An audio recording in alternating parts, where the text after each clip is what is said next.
Chers élèves, dans cette vidéo, je vous propose de découvrir la décomposition en facteurs premiers à travers une méthode simple, la chasse aux briques de base des nombres.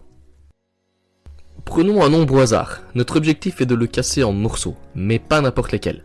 On cherche à le décomposer en nombres premiers. Souvenez-vous, 2, 3, 5 ou encore 7. On va chercher les plus petits nombres premiers qui peuvent le diviser. Pour ça, je vous conseille de tracer une grande barre qui, vous le verrez, permettra de suivre le fil de votre décomposition. Commençons par le nombre premier le plus petit, 2. Il divise bien 84, car 84 est pair. Donc, on peut calculer 84 divisé par 2, 42. Ensuite, on vérifie si 2 permet encore de décomposer. 42 étant encore pair, on recommence et on recalcule. 42 divisé par 2, ça nous donne 21. Maintenant, 21 n'est plus divisé par 2.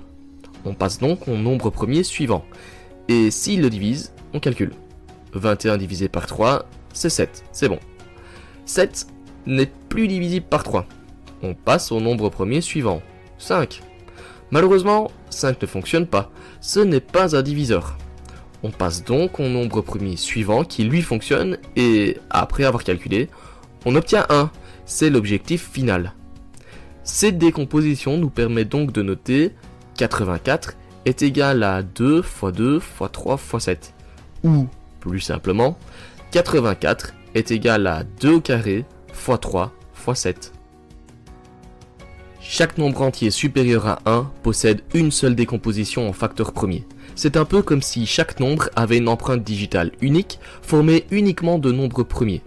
Cette décomposition est très utile pour le PGCD et le PPCM, dont nous parlerons dans les 2 prochaines vidéos.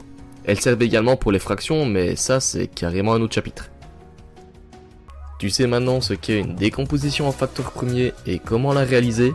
Dans les prochaines vidéos, tu verras comment t'en servir dans les exercices, mais en attendant, il ne me reste plus qu'à te souhaiter un bon travail. Created using Powtoon.